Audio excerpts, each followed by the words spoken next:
Okay, so how are you all doing? I was told that you all are studying Bhagavad Gita in the house of Basanta Prabhu. Yeah. Where is Basanta Prabhu? Yes. How many of you are attending that Bhagavad Gita class? Raise your hands. And very good. You don't attend the class? Okay. So,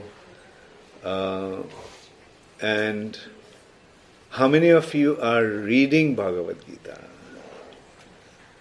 Those who are reading, raise your hands. Okay, how many of you know of Bhagavad Gita?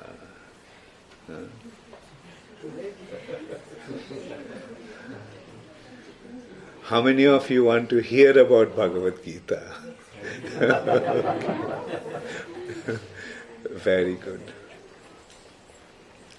Should I speak? Yeah, I think I can speak in English to all of you, right? Yes.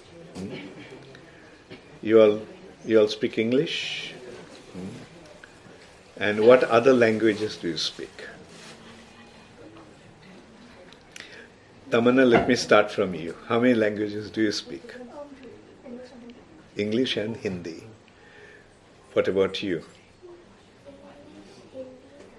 Wow, you know 3 languages.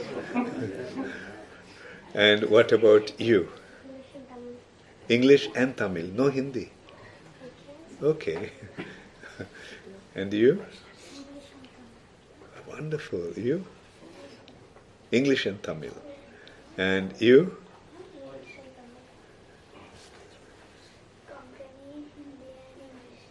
Konkanese, Hindi and English. Very good. And you?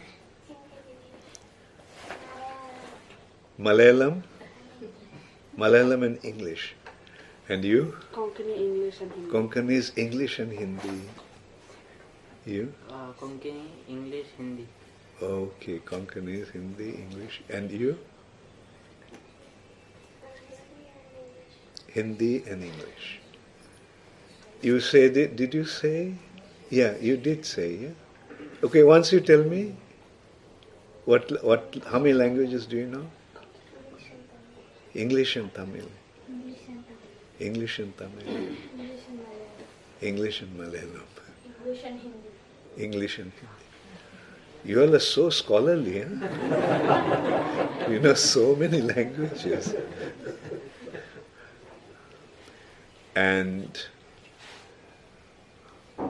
so, I can see that all of you speak English, right? And so it's all right if I speak in English? So, Bhagavad Gita, Bhagavad, what is the meaning of the word Bhagavad?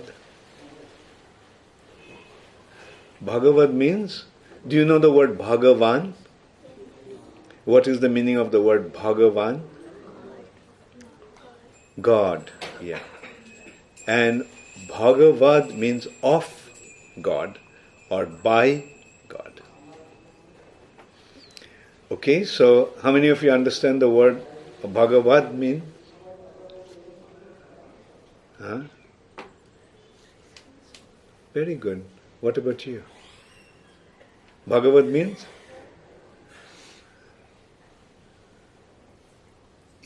Tell me a little loudly. Okay. Did you say what's the meaning of the word Bhagavan? You raised your hand? No? So, Bhagavan means? One who possesses all opulence. Wonderful. So you know so much. Bhagavan means one who possesses all opulences. So do you know what are those opulences? Yes, tell me. All beautiful, all strong, all famous, all renounced, all wealthy, all attractive. All knowledge. And another one left out? Yes, renunciation. You said it. Oh, I'm sorry. So you covered all 6. Now, does anybody have all that 6? Opulences? All wealth? Huh? Do you know? Okay, Krishna. So we go straight to the point. So, one who possesses all the 6 opulences, what's he called? Huh? Okay. Now, so you know who is Bhagavan? Huh? Bhagavan is Krishna, right?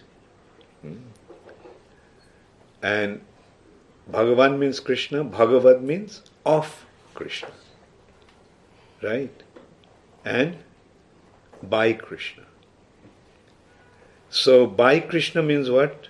What Krishna, what was, and now Gita means, I'm sure all of you know that. Geet means Sangeet. Sangeet means song, right? So Geet means song. So songs sung by Krishna. Alright? So which songs Krishna sang? And that's called Bhagavad Gita. Right? And how many of you have Bhagavad Gita at home? Okay. You don't have Bhagavad Gita at home? Yes. Why didn't you raise your hand? Maybe you thought that he's covering you and I haven't seen. So, okay. So, Bhagavad Gita is the song sung by Krishna. Do you know where Krishna sang this song? Very good. In the Kurukshetra. What was the time when he sang this song? Huh? He sang that song when the battle was about to begin, in the battlefield of Kurukshetra. And to whom did he sing that? Very good, to Arjun. Okay, so you all know so much.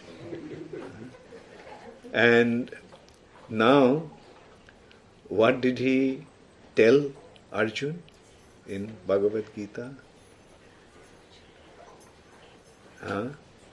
Okay, it's not very difficult. We can start from the beginning. Like Arjun, what happened to Arjun at that time? How many of you remember? What happened to Arjun at that time? At the battlefield of Kurukshetra? Who will answer that? Yes, Tamanna? Arjun was confused. Why Arjun was confused? Yeah, he'll have to fight his relatives. His grandfather, his teacher, his relatives. So Arjun didn't want to fight, right, Tamanna? Arjun didn't want to fight. So when Arjun didn't want to fight, but okay, now let's go back. How many of you know Mahabharata? Okay. So how many of you know what happened before the battle of Kurukshetra? Okay, so I will tell you. There were 2 brothers. The elder brother's name was Dhritarashtra, and the younger brother's name, I'm sure you know, Pandu. Dhritarashtra and Pandu. Dhritarashtra was blind. Now, can a blind man become a king? Can a blind man do anything? So, Dhritarashtra could not become the king. Although, according to the Indian custom, the eldest son become the king. Dhritarashtra was meant to be the king, but he could not become the king. So how did he feel? He felt bad.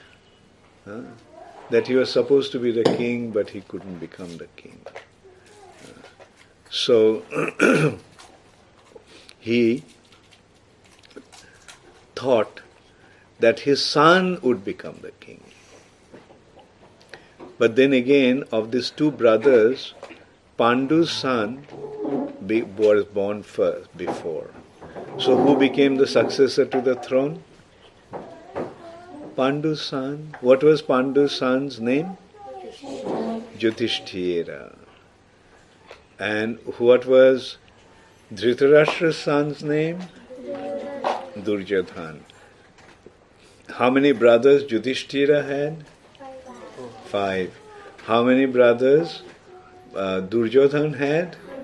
100. So there were 100 brothers, there are 5 brothers.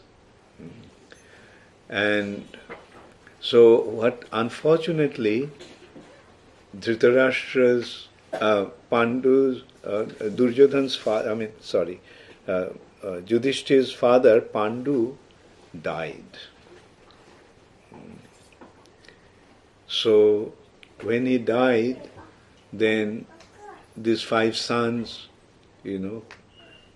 were brought back to Hastinapur with the mother. What was Pandava's mother's name? Kunti. So you know so much actually. So Kunti and the 5 sons came to Hastinapur. What was the name of the capital of the Kurus or Dhritarashtra and Pandu? How many of you know? It is, anyway, it's called Hastinapur. Hastinapur. You know what, is Hastinapur still existing? Yes, in India. You know the place called Delhi? Delhi was actually Hastinapur before. So there, now Duryodhana and his brothers became very envious of these 5 brothers. Especially, what are the names of those 5 brothers, Pandavas?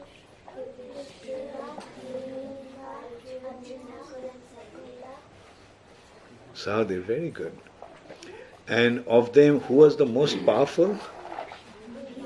Bhima.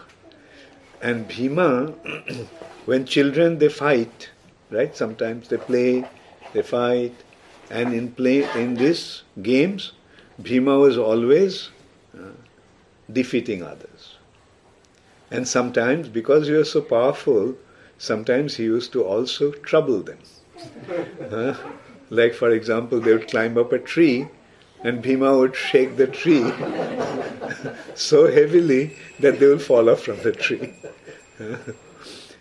And so this is how they became very envious of Bhima. And then Duryodhana wanted to kill Bhima. Isn't it sad that they wanted to kill Bhima? How did he want to kill him? Do you know? Yes, you know, right? Yes, Bhima loved to eat food. And especially mithai, sweets. So one day they went out for a picnic on the bank of the river Jamuna. And during that picnic, Duryodhana and his brothers took Bhima aside, said, Bhima, we got some special sweets for you. They were really special sweets. Why? Because although they were very delicious sweets, they are mixed with poison. And so Bhima just kept on eating, and as a result of that, Bhima became unconscious. So when Bhima became unconscious, then they tied him up by hands and feet and threw him in the river. What is the name of that river? Jamuna. So Bhima drowned, and he, with the current of Jamuna, he was taken to the underworld. There is, just like this world is there, now there is some world under this world also. That in that world the snakes reside. Just this is the planet of human beings. That is the planet of the snakes.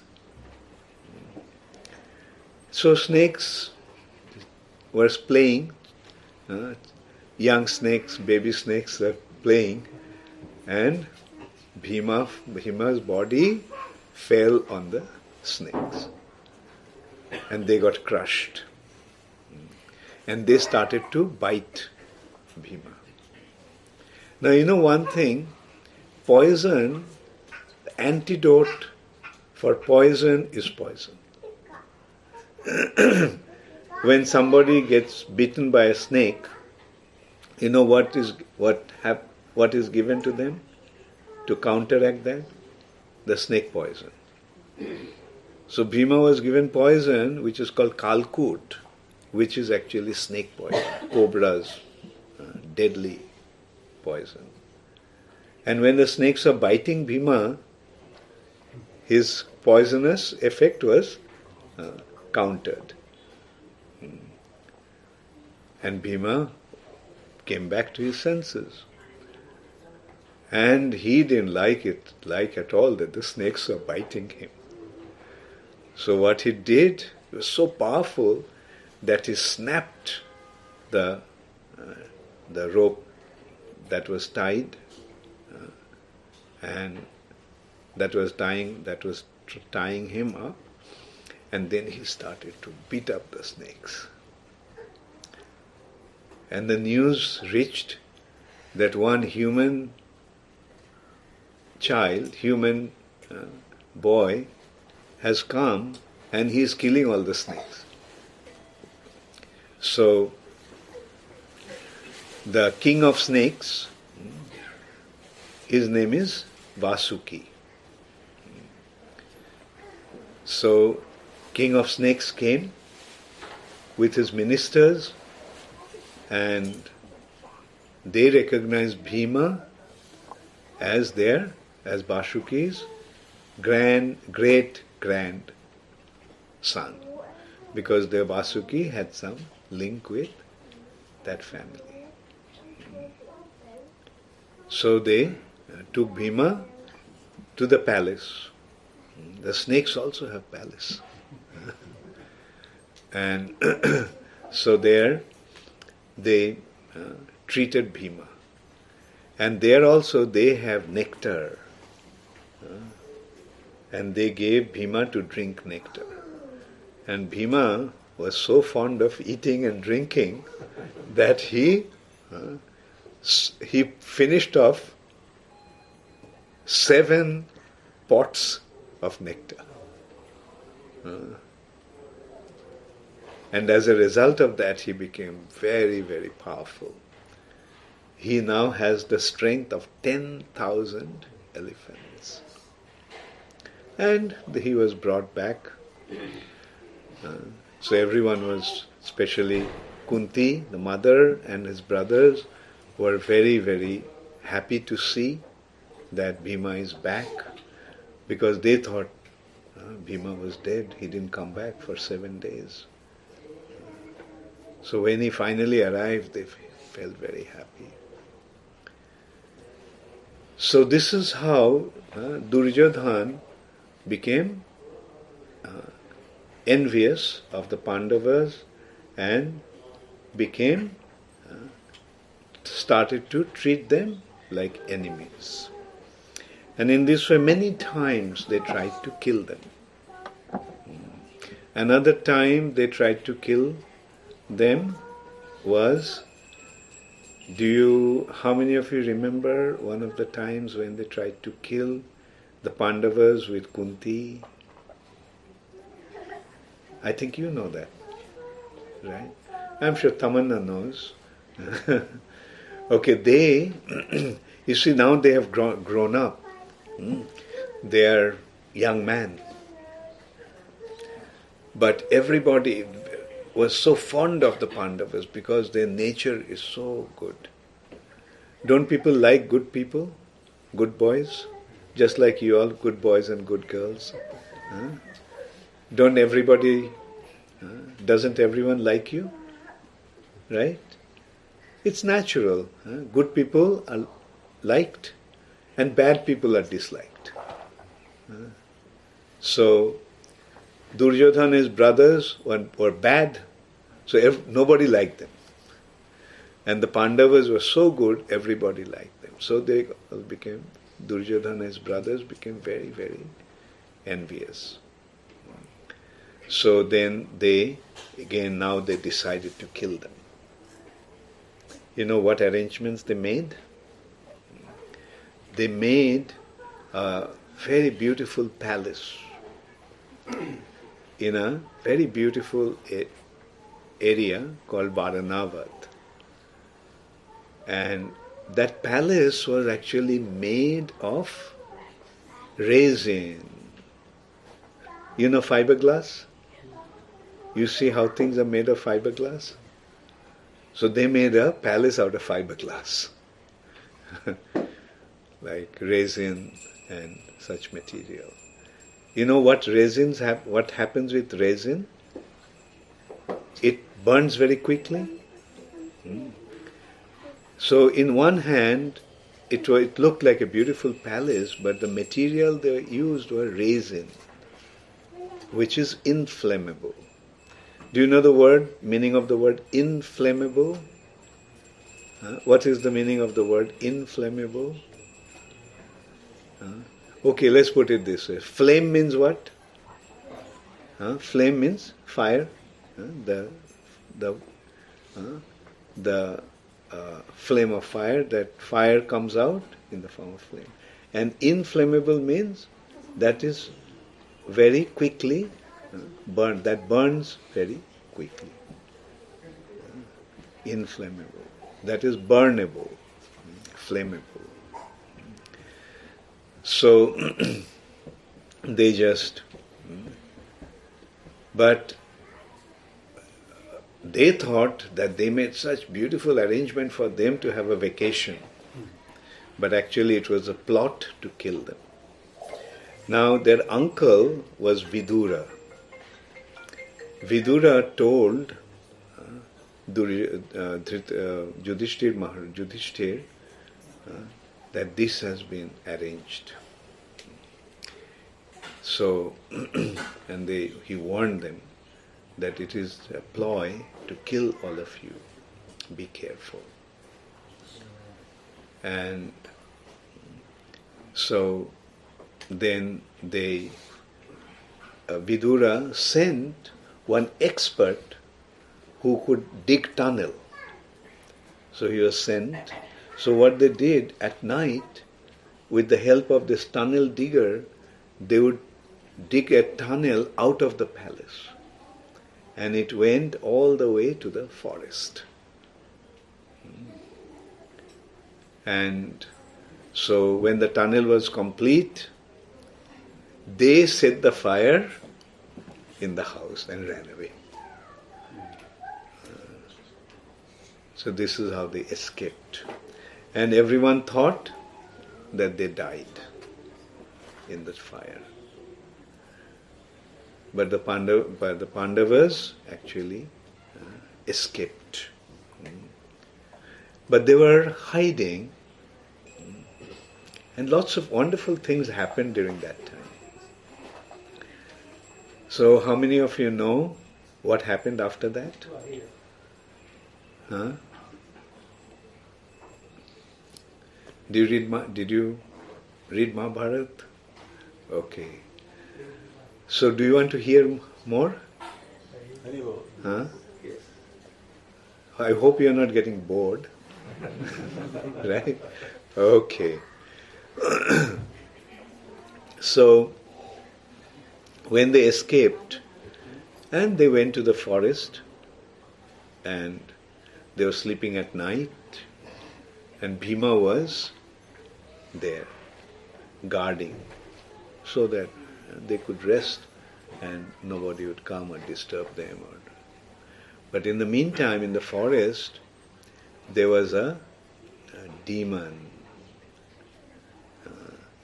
His name was Hidimba,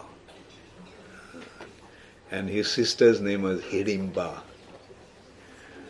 So Hidimba came, and this demon Hidimba sent Hidimba, his sister, said, "Look, I'm getting the delicious smell of human beings. It looks like we are going to have a feast tonight. Go and find out what is there. If possible, kill few of them and bring them to me." But when Hidimba came, she saw Bhima, and she fell in love with Bhima, just seeing him, such a handsome, powerful person. So these demonesses can assume beautiful form. They can change their form. Do you know Putana? How Putana came to kill Krishna? As a very beautiful woman. So Hidimba also assumed a beautiful form and approached Bhima and told him, "Oh handsome man, I want to marry you." So, but Bhima said, "Look, don't bother, don't trouble me now, get out of here." Now, in this way, when the brother Hidimba saw that sister is not coming back, so he became curious what happened. And he came and he found that Hidimba, the sister, is talking to Bhima. So he became very upset and he attacked Bhima. And Bhima and Hidimba had a fight, and in that fight Bhima killed Hidimba. And then in the morning everyone woke up and they started to walk through the forest. And this demoness, Hidimba, also following them. So finally she went to Kunti and said, "Look, I want to marry your son." So finally Kunti said, "Okay, get married." So this is how Bhima got married to Hidimba. And they had a son. Who knows the name of that son? Very good, Ghatotkach. Okay, then they traveling in this way, they came to a place called Ekachakra. How many of you went to Mayapur? Oh, so all of you went to Mayapur. And there is a place called also Ekachakra. How many of you went to Ekachakra? Okay. So that was the place where Bhima came. They came. They were staying, they were hiding as Brahmanas. The kings are known as, in what is their caste? Those who are royal order, in royal order? Kshatriya. There are how many castes are there? 4. What are they? Brahmana, Kshatriya, Vaishya and Shudra. So although they were actually Kshatriyas, but they were pretending as if they are Brahmanas and they were wandering from place to place. Do you want to hear how Bhima killed another demon? Well, we completely drifted away from Bhagavad Gita now. Okay, after this we'll just quickly go to Bhagavad Gita. So, they were staying in the house of a Brahmana, and one night they heard that the family are talking to each other at the middle of the night. So they found out that they are talking about who would go. So the father of the family said, I will go. Because I'm old, my business is to protect you all, so I will go. The wife said, no. If you go, then who will take care of the children? Rather, I go. After all, I became old and the children are grown up, so there is no need for me. Let me go. Then the son said, no, I will go. So in this way they were talking. Actually what happened, there was a terrible demon called Baka. And the village people made a condition. He used to come and indiscriminately kill people and eat them. So they said, look, don't come like that. On particular day, we will send you the food with one person to eat. And this is how every family had the condition to send somebody. So now this was this family's turn to send the food for this Baka. So then Kunti, Mother Kunti, told them that, look, my son will go. They said, no, how can we let your son go? You're our guest. How can we send a guest to give his life for our sake? So Kunti said, look, my son is strong enough to deal with that demon. He said that, look, I am the mother. Unless I was completely convinced that my son would be able to kill him, do you think I would have proposed that my son would go? Which mother wants his son to go and give his life? So this is how Kunti convinced them. And then Bhima went. And he started to... there was lots of food given also. On top of hill, they took Bhima and all this huge amount of food. And Bhima was fond of eating, right? So he started to eat all that food. So in the meantime, Baka Rakshasa came there. And he became very, very upset that this person is eating the food that is meant for him. So he pulled out a tree and he started to hit Bhima with that tree. Then Bhima just said, just a minute, let me have another bite. And then Bhima confronted that Rakshasa. And what happened? Who won? Bhima. He killed that Rakshasa. So this is how, although they were traveling like that, but they were having a lot of fun. Killing demons and... Anyway, so now we got the scene, right? Pandavas, Kauravas, right? Pandavas are good, Kauravas are bad. What is the ultimate consideration of goodness? Do you know what is the ultimate consideration of goodness? The devotees of Krishna. Those who are devotees of Krishna, they are naturally good. And those who do not accept Krishna, they are bad. So, how many of you have accepted Krishna and become devoted to Krishna?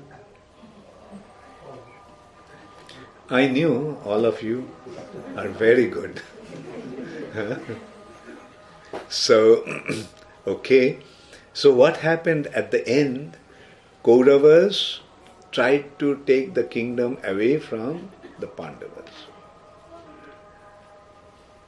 And finally the Pandavas, after, like ultimately they, in a cheating game of dice, Pandavas were defeated and their kingdom was taken away and they were sent to the forest for 12 years in exile.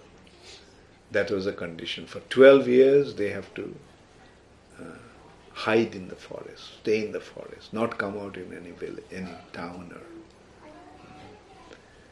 And then after that 12 years, for 1 year, they have to remain incognito. Do you know the word incognito? What it means? Incognito means hiding. Incognito means no one could recognize him. Cognition, do you know the word cognition? Cognition means to recognize. Recognize. Yeah, cognition. And incognito means no one can recognize for 1 year. So after that 13 years, they came back and wanted their kingdom back. But Duryodhana said, no, I won't give your kingdom back. You have to fight to gain your kingdom. Because you are so confident that he is going to win the battle. So he kind of made that condition, that no, you have to fight. So now they all gathered in the battlefield of Kurukshetra to fight. Now, will it be honorable for Arjun to run away from the battlefield? No, it will be a disgrace. Like if there is a fight, two parties are fighting, and if one goes away, says, no, I'm not going to fight, what people will think? That he became afraid, scared. So that's why Krishna did not want Arjun to leave the battlefield. And that's why he started to speak Bhagavad Gita, started to instruct Arjun. Right? Now you got the background? Why they are in the battlefield? Right? And so Arjun gave many reasons why he shouldn't fight. Krishna just listened silently. Then finally Arjun said that Krishna, I've become completely bewildered. I do not know what to do. I am accepting you as my guru and I am becoming your disciple. So please tell me what I should do. Then Krishna started to speak. So here we understand one thing. In order to learn something, you need a teacher. Right? How many of you learned ABCD yourself? Okay. How many of you learned ABCD because your mother taught you? Or your teacher taught you?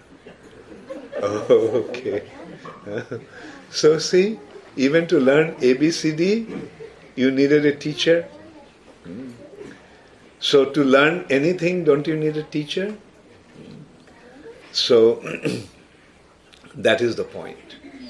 Now to learn about this real knowledge, real wisdom, one needs a teacher. So here, who Arjun accepted as his teacher? Krishna. And so Krishna started to instruct Arjun. And what did Krishna tell to Arjun? That Arjun, you are thinking that your relatives will die. But Krishna explained that nobody actually dies. So, do you remember what Krishna told Arjun? that nobody dies? Did Krishna tell Arjun that nobody dies? It's a, it looks like I'm asking you a very tough question. Okay, Arjun, Krishna pointed out to Arjun that nobody dies. Actually, everybody leaves his body. Now, is the body our actual identity? No. What is our actual identity? Who are actually we? The soul. Very good. Very good. I knew I'm talking to a very learned assembly. The soul is our actual identity. Now, you know how Krishna made Arjun understand that? Krishna told that Arjun, there was a time when you had a little body, like here we are. Right? Little body. Then, this kind of body, little grown up. Then little more grown up. Then more grown up. So the body is changing. Like now you all have small body, and you'll see after 10 years, you won't be able to recognize your body. That means body is changing, right? The body changes. Your body is changing. Do you know that? Okay, very good. Now, maybe I'll ask the mothers. Okay, whose mother you are? Oh, your child is not here. But you have a child. Where is he? Or she? Okay. Okay. So, okay, what's your name? My name is Hema Malini Devi. Oh, Hema Malini. I think I heard about someone like that.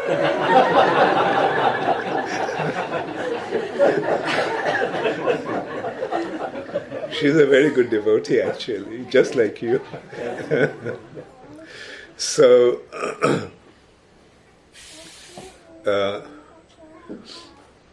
so Hema Malini, was there a time when you had a little body like this one? These little girls? Where is that body? It's gone. But say when you are 5 years old and the body you had at that time, do you still have that body? That body is gone. But when you are 5 years old, you are Hema Malini, and today you are Hema Malini, you are the same person, right? So, body changed, but you didn't change. Okay, similarly, you all, someday, you will become big. Do you want to become big? Or you want to remain small all the time? You want to become big. So, yes, you will become big, meaning your body will become big. But will you still remain the same person? You'll still remain the same? Like, what's your name? Nitya-Manjari. Wow, beautiful name. So Nitya-Manjari, how old is Nitya-Manjari? 8. Okay. Now, when Nitya-Manjari will become 18 years, what kind of body Nitya-Manjari will have? Okay, not 18 years. Tamanna, how old are you? 14. When Nitya-Manjari will become 14, will Nitya-Manjari will become like Tamanna? Right? The body will change. But will Nitya-Manjari still be the same Nitya-Manjari? So what does it mean? All the body changes, the person doesn't change. Right? So then who is that person that doesn't change? I think Nitya-Manjari did answer that. Did everybody hear? Who doesn't change? Huh? Who doesn't change? The soul doesn't change. Right? The soul. So who are we? Are we the body or the soul? Right. So this is how Krishna first pointed out. Did you all read Mahabharata? Okay, are you reading Bhagavad Gita? No? We are looking at each other. Do you have Bhagavad Gita at home? Your brothers? Oh no, friends. Your Bhagavad Gita? Your Bhagavad Gita? And do you read it sometimes? Yeah? Very good. So, in Bhagavad Gita, did Krishna tell Arjun what is the real identity of a person? The body or the soul? Body or the soul? Soul, right? Soul is our real identity. When the soul takes up a new body, that is called birth. Who is born? The body is born, right? And when the soul stays in the body is living or alive.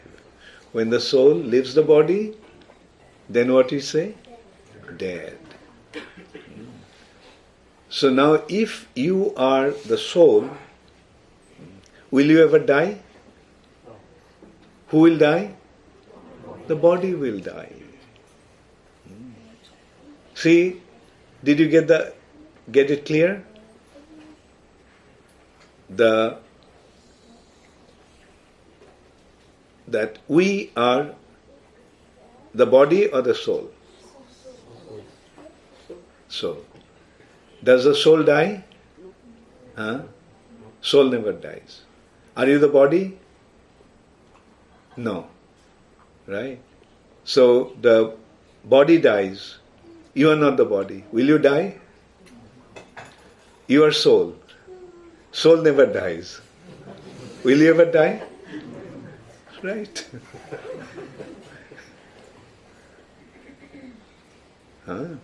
Isn't it a very important knowledge? Is anyone going to die? None of us are going to die, provided we know that we are not this body, but the soul. Then what Krishna is telling? Can the soul cut by a weapon? The body can be cut. But can the soul be cut? Can the soul be burnt? Can the soul be drowned? Can the soul be dried? So Krishna is saying that no weapon can cut the soul. No fire can burn the soul. No water can moisten the soul. No air can dry the soul. So isn't it an important information? Are you the body or the soul? Does the soul die? No. So you are the soul. Will you die? Very good. So what it means? What's your name? Augusta. Will see Augusta became immortal? Right? So easily, with the proper knowledge, we can actually become immortal. That's why this knowledge of the Vedas or Bhagavad Gita is called Amrit. Amrit. What is the meaning of the word Amrit? Amrit, literally it means nectar. But you know, all Sanskrit words are derived from a root. Do you know the word Mrittu? Mrittu means death. And A means, what does A before the word mean? A means not. So Mrittu means death. Amrit means no death. Right? So this is the knowledge that makes us know death. Does anybody want to die? No. Will you ever die? No. So you found something very, very important. That is the teachings of Bhagavad Gita. So is it important that we should read Bhagavad Gita? Huh? So from tomorrow will you start reading? Alright? And Vasant Prabhu has Bhagavad Gita classes. How often do you have the classes? Weekly. When in week? Saturday, Friday? Thursday evening. Okay, very good. So he is teaching Bhagavad Gita. How many of you are attending that class? Okay. Now how many of you will attend the class? Those who are attending class, those who will attend the class. So, let's see how many of you did not raise your hands?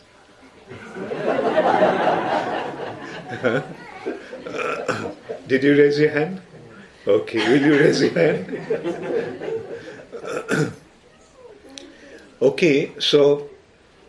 I'll go to the main point. Do you think reading Bhagavad Gita is necessary? Right? So, will you study Bhagavad Gita? Either at Vasant Prabhu's place or at your own place. So, if you don't want to go or if you cannot go to Vasant Prabhu's place for the classes, then you have to do one thing. You have to tell your mother that she'll have to teach you Bhagavad Gita. So how many mothers are here with your children? So will you take the responsibility of teaching your children Bhagavad Gita? Are you reading Bhagavad Gita yourself? Okay. In order to teach them, you have to read. Okay.